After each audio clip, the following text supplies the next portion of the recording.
vou pedir para você abrir a sua Bíblia no texto que nós lemos hoje à noite. Quantos se lembram onde nós abrimos o texto? Que texto foi? João 17. João 17. Aleluia. O pessoal aqui é bom de memória. Nós vamos ler os primeiros versículos. Diz assim a palavra de Deus. Jesus falou assim, e levantou seus olhos ao céu e disse. Jesus levantou seus olhos ao céu e disse: Pai, é chegada a hora. Glorifica a teu Filho, para que também o teu Filho te glorifique a ti. Assim como lhe deste poder sobre toda a carne, para que dê a vida eterna a todos quanto lhe deste. E a vida eterna é esta: que te conheçam a ti só. Que te conheça a ti só. Por único Deus verdadeiro, e a Jesus Cristo a quem enviaste. Eu glorifiquei-te na terra, tendo consumado a obra que me deste a fazer. E agora glorifica-me tua Pai junto de ti mesmo, com aquela glória que tinha contigo antes que o mundo existisse. Manifestei o teu nome aos homens, que do mundo me deste. Eram teus e tu nos deste. E guardaram a tua palavra. Agora já tenho conhecido que tudo quanto me deste provém de ti. Versículo 8. Porque lhes dei as palavras que tu me deste, e eles as receberam, e têm verdadeiramente conhecido que saí de ti, e creram que me enviaste. Feche os seus olhos. Espírito Santo, a palavra é inspirada por ti. O Senhor inspirou homens, capacitou homens para colocar aquilo que deveria ficar registrado. E nós estamos esta noite como verdadeiros adoradores, nos colocamos nesta posição, porque a tua revelação chegou a nós. Espírito Santo, nós suplicamos encarecidamente, toma o primeiro lugar nesta reunião de culto, nesta reunião de adoração, nesta reunião onde celebramos o memorial, o sacrifício do Senhor, a ceia do Senhor. Nós nos acercamos a esta mesa. Eu suplico a Ti a Tua direção para falar a Tua palavra com graça, com ousadia, com autoridade ao meu irmão, à minha irmã, essa pessoa que veio honrar e adorar o Senhor Jesus. Espírito Santo, abre os olhos espirituais. Espírito de Jesus, trata conosco esta noite. Precisamos ouvir a Tua voz. Que a Tua palavra flua e encontre guarida nos corações. Que a tua palavra reine, que a tua palavra domine, que a tua palavra encontre livre curso em cada vida deste santuário. E essa pessoa que está, Senhor, nos acompanhando pela internet, que ela seja tocada agora, impactada agora. Que a tua presença, Espírito Santo, vá até onde está essa pessoa. Em nome de Jesus. E coloque dentro dela uma palavra de consolo, de renovo, de esperança. Eu peço isso para a glória do nome de Jesus. E neste momento, eu repreendo todo espírito imundo que trabalha nas mentes, bloqueando, impedindo as pessoas de se lançar e de adorar em espírito e na verdade.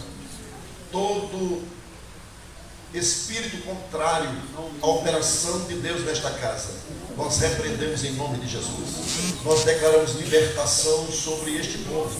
Nós declaramos que as mentes sejam soltas, libertas, livres para ouvir e para receber a palavra, que a palavra desça ao coração, na autoridade do nome de Jesus, que se quebre as cadeias invisíveis.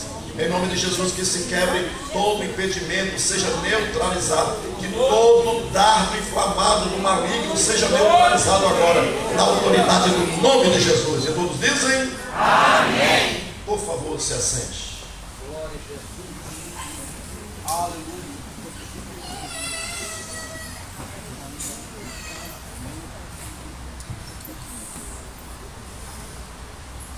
Este texto é como é conhecido uma oração sacerdotal. Este texto foi a última oração de Jesus antes de ele ser preso no Getsemane. A última oração de Jesus foi lá no jardim. Porém, antes do jardim, Jesus estava com seus discípulos à mesa. Ele fez a última ceia. Ele se sentou. E a mesa que Jesus estava sentado não é como essa mesa que tinha cadeiras que a gente senta. Não era assim. Era o formato de U. Era baixo, da altura do joelho. Eles colocavam almofadas ao redor, por lado de fora. Ele ia colocando os discípulos ali. E Jesus ficou no lado de cá. E no lado de honra, o ponto de honra, o lugar de honra, era do outro lado. E Jesus deu lugar de honra para Judas. Jesus deu lugar de honra para Judas. Do lado de Jesus estavam os discípulos, inclusive João, que era o discípulo amado. Então eles estavam em formato de U, todos escorados sobre aquela mesa em formato de U, sobre almofadas, e no meio, no centro, tinha o que deveriam comer: uvas, tinha pão, tinha damascos, figos, tinha comidas que eram típicas daquela região. E Jesus, ele está ali sentado, ou seja, debruçado, provavelmente sobre o seu braço. Ali está João, o discípulo amado, aquele que em alguns capítulos anteriores coloca o peito sobre Jesus assim, coloca a cabeça no peito de Jesus. Pergunta quando Jesus diz: um desses vai me trair. E ele pergunta: mestre, quem é? Então era assim que estava. E Jesus resolve fazer uma oração. Jesus sabia que seria preso. Jesus sabia que seria traído. Jesus sabia que seria entregue na mão dos pecadores. Jesus sabia que ele passaria por momentos cruciais, decisivos do ministério dele. Tem momentos da nossa vida que são decisivos para o nosso futuro, inclusive para o nosso ministério. Quem tem ministério aqui? Você sabe o que quer dizer ministério? Ministério quer dizer serviço.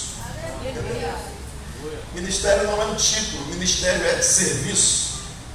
Quantos são ministros aqui? Aumentou o número, né? O pessoal entendeu. Quantos servem a Jesus? Quantos querem aprofundar o serviço a Jesus? Então Jesus, ele resolve orar. Pastor João, imagina, se fosse um de nós, o último momento com os discípulos. Já imaginou, pastor Carlos? O último momento com os discípulos, o que é que nós oraríamos? Nós oraríamos para: ó Deus, me livra dessa tribulação. Será que alguém oraria assim? Eu acho que até eu oraria assim. Ó Deus, me guarda, não me deixe, Senhor, passar por esse momento. Irmãos, a oração de Jesus foi totalmente diferente daquilo que nós imaginamos. Esse texto, Jesus faz uma oração com 3 propósitos. Jesus ora com 3 objetivos. Jesus ora nesse texto. Jesus faz uma oração pensando em 3 coisas, em 3 áreas. E é isso que eu quero falar aqui, nesses momentos que nós temos aqui. Eu vou tentar ser breve para nós celebrarmos a ceia do Senhor. Veja, se eu fosse orar, eu estava pensando em talvez só em mim, porque isso é da nossa natureza. Mas a Bíblia diz que o homem espiritual, ele discerne tudo muito bem, mas ele tem ninguém discernido. Jesus, ele foi o homem mais espiritual que pisou nesta terra. Jesus, ele era completamente dominado pelo Espírito. Jesus, ele era completamente entregue, rendido ao Espírito. Em Jesus havia um coração entregue à obediência. Jesus tinha um coração entregue, rendido à vontade do Pai. Jesus tinha um coração entregue à sua missão, ao seu ministério, ao seu serviço. Jesus disse: a minha comida é fazer a vontade daquele que me enviou e realizar a sua obra. Então Jesus, ele se alimentava da vontade de Deus. E quando ele estava nesse momento que era decisivo, Porque logo em seguida ele ia para o jardim do Getsemane e ele estaria ali orando, e quando ele estivesse ali orando, ele seria preso. Então o que é que ele faz? Primeiro, Jesus faz uma oração. Por quê? Pelo quê? Alguém arrisca? Alguém arrisca? Vamos ler o texto? Versículo 1. Olha o que diz. Jesus falou assim, e levantou seus olhos e disse, levantou os olhos para onde? Céu. Para o Céu. Então ele está orando a alguém que está no Céu. E ele diz, quem é essa pessoa que está no céu? Pai. Ele diz, Pai, Pai, é chegada a hora, glorifica o teu. Então ele está orando por quem? Olha para o texto. Jesus está orando por quem? Por ele. Olha o que diz. Glorifica a teu filho. Para quê? Olha o texto. Me ajude, me ajude. É chegada a hora. Glorifica a teu filho, para que também o teu filho te glorifique a ti. Os 8 primeiros versículos, Jesus, ele está orando por si. Mas a oração não é ególatra. A oração não é egocêntrica. A oração não é egoísta. A oração de Jesus, ele está pautado na soberana vontade do Pai. Os anseios de Jesus são anseios da eternidade. São anseios de estar com o Pai. Os anseios de Jesus é que o Pai seja glorificado. O desejo de Jesus, do Filho, é que se o Pai o glorificar ao Filho, o Filho vai poder glorificar ao Pai. Olha que coisa. Ele diz, glorifica a teu filho. Para quê? Para que o teu filho te glorifique a ti. Essa deve ser a oração de cada crente. Buscar a glória de Deus. Essa deve ser a oração de cada discípulo de Jesus. Querer a glória de Deus. Esta deve ser a oração de toda a igreja. Querer a glória de Deus. Que Deus seja glorificado na criança. Que Deus seja glorificado no adolescente. Que Deus seja glorificado no jovem. Que Deus seja glorificado no irmão, na irmã. Que Deus seja glorificado nos anciãos. Por quê? Porque quando Deus for glorificado na minha vida, no cooperador, no diácono, no presbítero, no evangelista, no pastor, quando o Senhor nos glorificar a nós mesmos, então nós devemos glorificar ao Pai. Quantos tem Deus por Pai aqui? E ele queria isso, irmãos. Mas ele fala de 2 tipos de glória. Jesus, ele fala na sua oração de 2 tipos de glória. Glorifica a teu filho, para que teu filho te glorifique a ti. Continuemos. Olha o versículo 2. Assim como lhe deste poder sobre toda a carne, para que dê a vida eterna a todos quanto lhe deste. Jesus. 2, mantemos 2. Veja bem, Jesus ser glorificado, ele queria isso, por quê? Porque no versículo 2 está dizendo aqui, para que dê a vida eterna a todos quanto lhe deste. Ele está dizendo que Deus deu a Jesus um grupo de pessoas, que Deus o Pai deu a Jesus o Filho governo sobre toda a carne. O Pai deu a Jesus autoridade sobre toda a carne. E quando ele diz isso, ele diz que dê a vida eterna. O desejo de Jesus é que todos tenhamos a vida eterna. O desejo de Jesus é que você tenha a vida eterna. O desejo de Jesus é que você experimente a vida eterna. O desejo de Jesus é que quem está morto reviva, quem está morto ressuscite, quem está morto volte à vida. E você só pode ter vida eterna. Versículo 3. E a vida eterna E a vida eterna que te conheçam a ti. A vida eterna não está na Assembleia de Deus, irmão. A vida eterna não é o pastor do uniforme que dá. A vida eterna não é a Assembleia de Deus em Aldeia da Prata que dá. A vida eterna quem dá é o próprio Deus na pessoa de Jesus. E ele diz aqui: a vida eterna é esta, que conheçam a ti só, por único Deus verdadeiro. Não tem outros deuses que possam se comparar ao Pai e Senhor de Jesus. Ele é o Pai eterno, Ele é o Criador. Então quando ele diz aqui que te conheçam a ti só, por único Deus verdadeiro. E onde mais está a vida eterna? É no conhecimento de quem é Deus e de quem é o seu Filho Jesus. A vida eterna é para quem crê em Deus segundo as Escrituras e creia em Jesus de acordo com as Escrituras. Jesus, quando nós olhamos no Evangelho de João, ele diz lá no dia da ceia, no dia da festa, ele diz, gritou bem alto: se alguém tem sede, vem a mim e beba, porque quem crê em mim, como diz a Escritura, do seu interior vão fluir, vão jorrar rios de água viva. Então nós precisamos acreditar em Deus e acreditar no Filho de Deus, no Senhor Jesus, como está na palavra de Deus. Quando eu creio em Jesus segundo a palavra de Deus, então eu experimento aqui neste corpo, eu experimento aqui nesta carne a vida eterna.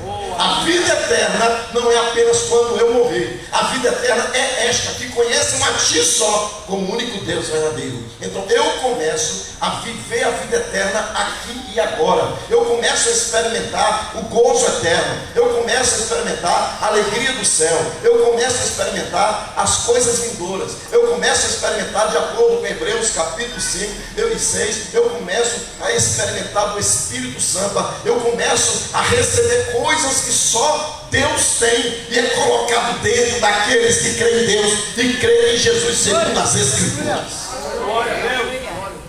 A oração de Jesus começa com a vontade de Deus, mas a vontade de Deus querendo alcançar a humanidade. Ele ora por si, ele quer que Deus opere a glória dele na vida de Jesus, para que ele possa glorificar o Pai, trazendo pessoas da morte para a vida. Esse é o Evangelho de Jesus, irmãos. O Evangelho de Jesus, ele tem um foco, é trazer as pessoas que estão mortas em Adão e experimentar a vida eterna que está em Cristo Jesus. Ele quer tirar pessoas que estão mortas na cachaça. Ele quer tirar pessoas que estão mortas no pecado. Ele quer tirar pessoas que estão aprisionadas nas drogas. Ele quer tirar pessoas que estão mortas e aprisionadas nos tipos e variedades de pecados, nas anomias, nas iniquidades, em todos os 16 tipos de pecados, classe de pecado que existe aqui na humanidade. Ele quer tirar pessoas da desgraça, arrancar com mão poderosa e transportar para o reino do Filho do seu amor. Aleluia! Oh, maravilha! Agora veja como é lindo o texto. Eu glorifiquei-te na terra. Como é que é glorificar na terra, irmãos? Ele diz: consumando a obra que me deste a fazer. Qual era a obra que Jesus tinha para fazer? Jesus veio fazer uma obra. Às vezes, irmãos, Deus dá uma missão para a gente, dá uma obra para nós realizarmos, e na primeira dificuldade a gente quer chutar o balde. Eu não quero mais ser obreiro, eu não quero mais trabalhar para Jesus, eu não quero mais servir a igreja, eu não quero mais ser adorador, eu não quero mais. Por quê? Porque eu estou triste, porque eu estou angustiado, porque eu fui maltratado, porque eu agora estou com novos projetos. Qual é o seu projeto? Eu quero estudar para ser alguém na vida. Ué, mas você não é? A glória que me deste é esta, que te conheçam a ti só, como o único Deus verdadeiro. A vida eterna é esta, e a Jesus Cristo a quem enviaste. Para quê? Eu te glorifiquei na terra, tendo consumado a obra. Quando Jesus acabou tudo que ele tinha que fazer, a obra que ele deveria agora consumar era na cruz. A obra que Jesus veio consumar seria consumada onde? Na cruz. Versículo 5. E agora glorifica-me tua paz junto de ti mesmo, com aquela glória que tinha contigo antes que o mundo existisse. Veja, tem duas glórias, eu disse. Uma glória é a eterna. No era, no princípio era. Antes que tudo existisse, o Cristo, o Verbo, o Logos, a palavra já existia junto com o Pai, dentro da divindade. E agora, ele está dizendo que quer voltar para essa glória, porque ele acabou a obra, ele consumou a obra. Nós só podemos passar para a eternidade, meu irmão, e usufruir da bondade, como foi cantado aqui esta noite, usufruir da eternidade, se nós consumarmos a obra que ele nos deu a fazer aqui. Se eu não consumar a obra que Deus me deu a fazer aqui, eu vou ficar faltando, devendo para Deus, eu vou perder galardão. Mas Jesus, ele diz, eu consumei a obra. E porque eu consumei a obra, eu tenho um pedido para ti. Glorifica-me com aquela glória que eu tinha contigo antes que o mundo existisse. Olha o versículo 6. Manifestei o teu nome aos homens que do mundo me deste. Eram teus e tu nos deste. E guardaram a tua. Irmãos, se existe um crente, e eu creio que você é um, se existe uma coisa que eu tenho que fazer como discípulo de Jesus, é ensinar as pessoas a guardar a palavra. Eu não tenho que guardar, eu não quero que você guarde as minhas palavras, eu quero que você guarde a palavra de Deus. Se você guardar a palavra de Deus, você vai ser fiel. Se você guardar a palavra de Deus, você vai estar motivado. Se você guardar a palavra de Deus, você tem a certeza de que Deus tem bênção para a sua vida. Se você guardar a palavra de Deus, então Deus vai ser honrado em todas as áreas da sua vida. Se você guardar a palavra de Deus, Deus vai te honrar. Se você guardar a palavra de Deus, Deus vai te exaltar. Mesmo que o diabo se levante contra ti, a palavra vai te guardar. E aí o versículo 7. Agora já tenho conhecido que tudo quanto me deste provém de ti. Ou seja, eu não preciso fazer mais nada. Eles viram como é que eu me relacionei com o Senhor, meu Pai. E agora eles estão vendo, e eles estão sabendo que eu vim de ti, e que eu vou voltar para ti. Mas tem uma coisa, olha o versículo 8. Porque lhes dei as palavras que tu me... Então, o que eu prego? É Deus que tem me dado? As pessoas estão recebendo e têm verdadeiramente conhecido que nós estamos vindo de Deus e creram que as pessoas estão crendo que nós estamos sendo enviados por Deus para pregar ao mundo, porque nós estamos numa época onde existe muito fake. A palavra-chave hoje é fake news, né? Hoje de manhã eu falei isso. As pessoas, elas inventam coisas mirabolantes para tentar atrair as pessoas, quando na verdade o que segura a igreja, o que segura o crente, não são essas milacrias, essas parafernálias, esses estereótipos de glórias, que parecem glórias, mas não são glórias. O que segura a minha vida, meu irmão, é a palavra. O que segura a tua vida, meu irmão, é a palavra. Se você entregar a palavra de Deus, as pessoas vão guardar. Tem os fiéis e tem os infiéis, mas se alguém ouvir a palavra de Deus, o Espírito Santo vai pegar essa palavra e vai ajeitar, vai preparar a terra, e essa palavra vai entrar no coração do homem, e quando entrar no coração do homem, a pessoa vai receber e vai andar segundo a palavra de Deus, e vão se tornar discípulos de Jesus. Então aqui tem duas glórias, uma glória eterna, mas tem uma glória que ninguém quer, que é a glória da cruz. Sabe qual é? Ele diz, quando ele diz, eu consumei a obra que me deste a fazer. Então eu quero a glória que eu tinha contigo antes que o mundo existia, mas para eu chegar lá, eu tenho que te glorificar na cruz. Quantos já tinham visto isso? Quantos já tinham pensado, lido esse texto dessa forma? Para Jesus voltar para a glória do Pai, ele tinha que ir à cruz. Enquanto eu estava hoje à tarde pensando nesse texto, eu escrevi aqui pelo menos 3 coisas. A obediência de Jesus. Mediante a obediência de Jesus, aqui no versículo 4, nós encontramos aqui, primeiro, Jesus estava demonstrando o amor do Pai para com ele e para com a humanidade. Nós estamos observando nesse texto que a cruz era a glória de Jesus. Meu irmão, nós queremos bênção, nós queremos vitória, nós queremos que as pessoas nos reconheçam. É assim ou não é? Sim ou não? Sim. Mas quantos querem a glória da cruz? Quantos querem sofrer na cruz? Jesus, ele estava dizendo, para que eu experimente a glória eterna que eu tinha contigo, eu preciso consumar a obra. E a consumação da obra é na cruz. E na cruz eu vou sofrer. E Paulo disse, já estou crucificado com Cristo. E vivo não mais eu, mas Cristo vive em mim.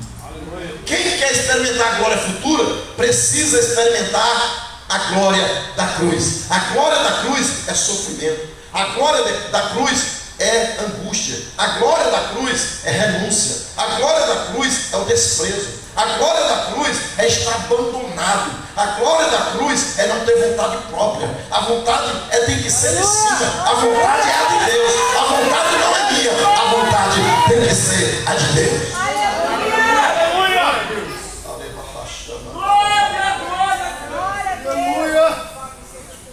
Quando Jesus foi para a cruz, irmãos, ele estava dizendo, acabou. Eu vou sofrer aqui, mas é a vontade do Pai. Eu vou aqui ser torturado nessa pior tipo de sofrimento, de tortura, é da cruz, mas é a vontade do Pai. Se eu for para a cruz, eu vou consumar a vontade do Pai para a minha vida. E se eu for para a cruz, Ele vai ser honrado no meu sofrimento. Oh, aleluia. Quem gosta de sofrer, irmão? Quem gosta de ser esbofeteado?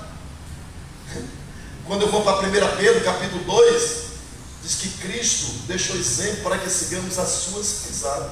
Ele, quando era esbofeteado, ele quando sofria, quando ele era torturado, quando ele era maltratado, ele não revidava. E ele diz, e esta é a vontade do Pai, que sofrais. Então a vontade do Pai é que quando eu passar por luta, quando eu passar por dificuldade, quando eu passar por sofrimento, a vontade do Pai é que eu passe com honra, honrando, glorificando o nome dEle.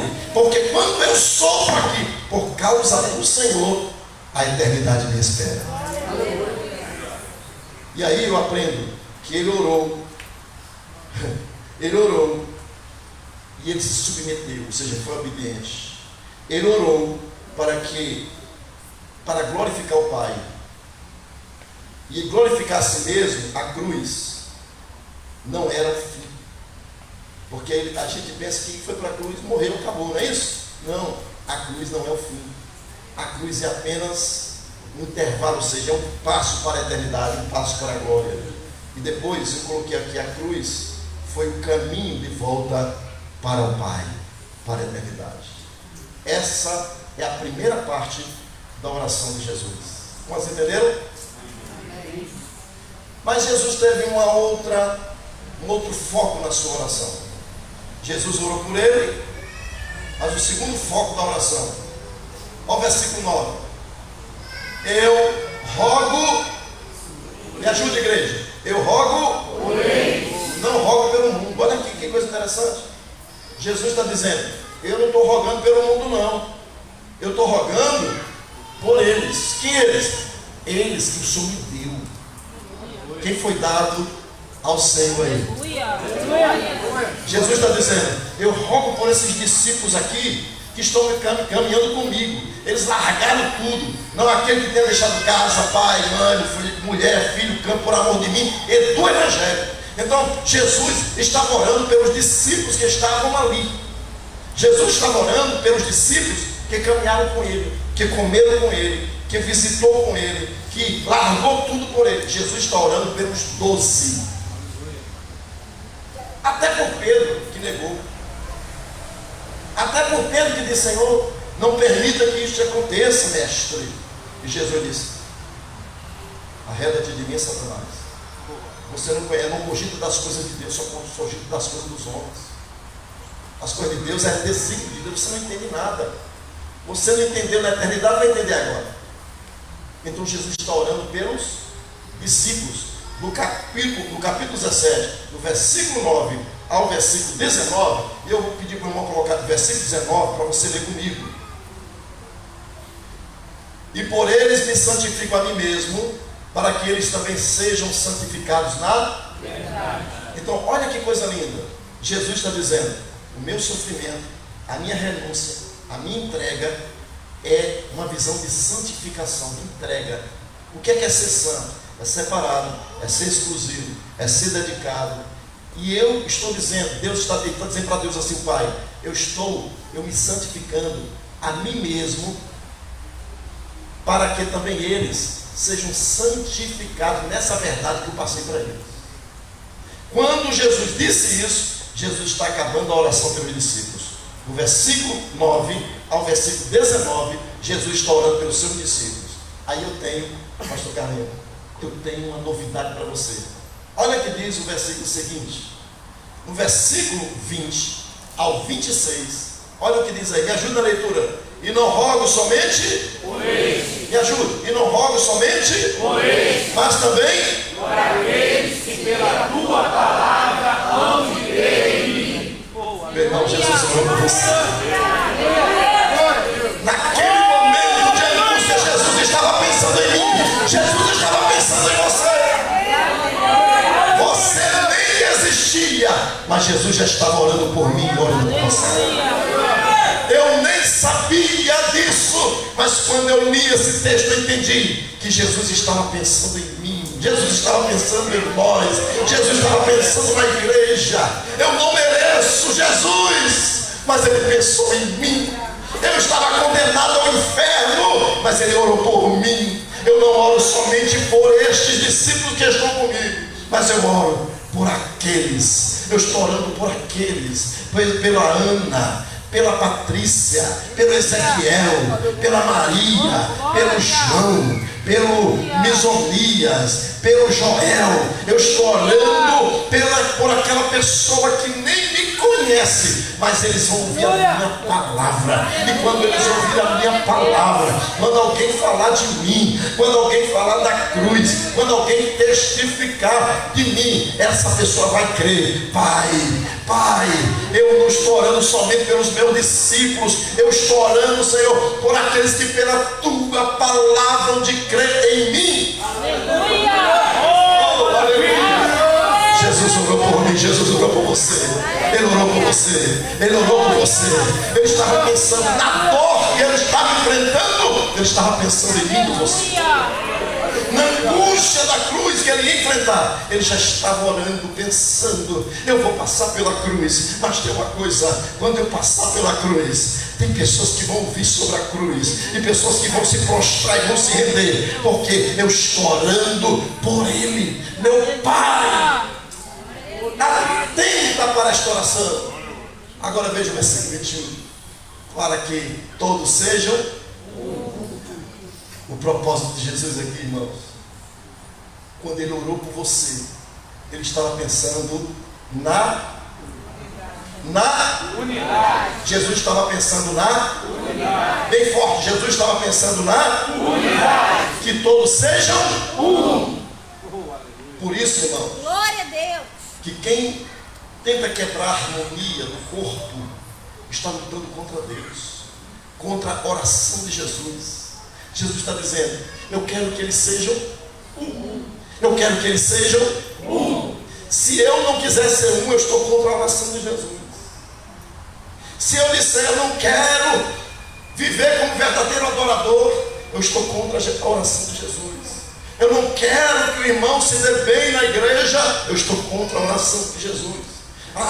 Eu não gosto daquele irmão, eu estou contra a oração de Jesus, porque Jesus está orando pelo branco, pelo preto, Jesus está orando pelo amarelo, Jesus está orando pelo esverdeado, pelo azul. Ele está orando pelo alto, pelo médio, pelo magro. Ele está orando por aquele que tem dinheiro e aquele que não tem dinheiro. Mas vai ouvir a palavra e vai acreditar. Então nós precisamos de a mentalidade celestial. E a mentalidade celestial, Suzana, é exatamente que sejamos um. A mentalidade, a cultura do céu, é que nós sejamos um. E como é que é ser um, pastor? Para que todos sejam como ó Pai, tu és em mim. No primeiro versículo, no princípio era o verbo, a palavra. A palavra estava como? Estava dentro. E quando a palavra foi proferida, a palavra saiu de dentro. Jesus se torna o homem. Mas antes de ser o homem, ele era a palavra. No princípio era a palavra. A palavra estava como? E a palavra era Deus. O Deus é que era a palavra. Então veja que coisa interessante. Quando a palavra veio ao mundo, ela saiu de dentro de Deus para se tornar carne. E veio habitar, veio tabernacular. E quando, Eduardo, a palavra veio tabernacular, ele está dizendo, eu estou aqui na terra, mas eu e o Pai somos um. E quem crê em mim de acordo com a palavra, vai também querer ser um. Vai lutar para ser um. Vai brigar para ser um. Vai se esforçar para ser um. Eu não quero divisão, porque quem me segue não andará em trevas, mas terá a luz da vida. Quem anda na luz, quem anda na palavra, ele só pensa numa coisa: agradar e fazer a vontade do Pai. E a vontade do Pai é que nós sejamos um, assim como Jesus e o Pai é um. Para que o mundo creia que tu me enviaste. Eu vou dizer uma coisa para você, que eu não sei se você já ouviu isso. Você sabe como é que o mundo sabe que nós somos de Deus? Não é porque você usa terno e gravata. Não é porque você tem Bíblia bonita, extra legível. O mundo sabe que você é discípulo de Jesus quando eu e você somos um. Que é isso, pastor? Aqui o texto, irmão. Que eles sejam um como nós, para que o mundo creia que tu me enviaste. Ou seja, quando há unidade na igreja, então as pessoas percebem que nós estamos aqui e somos enviados por Jesus, e não há mais separação, e nós somos um, e Cristo é o nosso líder, o nosso mestre, o nosso governante. Eu vou pedir para o irmão colocar João capítulo 13, versículo 34 e 35. Aí vai corroborar com o que eu estou dizendo aqui para vocês. Aleluia! Aleluia! Olha, um novo mandamento vos dou, que vos ameis uns aos outros, como eu vos amei a vós, que também vós uns aos outros vos ameis. 35, isso. Nisto todos conhecerão que vocês são os meus discípulos, ou que sois meus discípulos, se vos amardes uns aos outros. Amor um ao outro gera unidade. Aleluia! Glória! Quando as pessoas olham para mim e para você e vê o meu amor por você, o despreendimento em prol da unidade, nós amamos a Jesus através da unidade, da concordância, de que queremos obedecer o Pai, obedecer Jesus, obedecer o pastor, obedecer o irmão, obedecer ao líder, obedecer a palavra. Aí as pessoas olham e dizem: eu estou vendo Jesus nele. Jesus está na vida deles. Eu quero ir para aquele culto porque eu vejo que ali é uma comunidade de fé que anda como um só. Não há divisão. Ali ele só tem um pensamento. Ali ele só tem um propósito. Qual é o pensamento? Glorificar o Senhor. Quantos estão entendendo essa palavra? Fique de pé em nome de Jesus. Eu quero orar por você. Você que viu esta noite, você que ouviu a palavra, você que está desviado, você que não é crente, você que está afastado, você que quebrou a unidade, você que ficou triste, chutou o balde, mas você diz: eu ouvi esta palavra, entendi que eu preciso ser um. Se alguém aqui esta noite que deseja se render a Cristo, renovar a sua aliança com o Senhor, você vai sair do seu lugar, você virá aqui à frente e nós vamos orar por você e nós vamos ser um só com você. Onde está a primeira pessoa? Sai do seu lugar. Sai do seu lugar. Onde está a primeira pessoa? Aleluia. Oh, maravilha. Para quem se humilhar, alguém sabe? Para quem se humilhar? Para quem se humilhar, Vitor Barreto. Aleluia. Isso. Ajuda ali, meu irmão. Ajuda ali.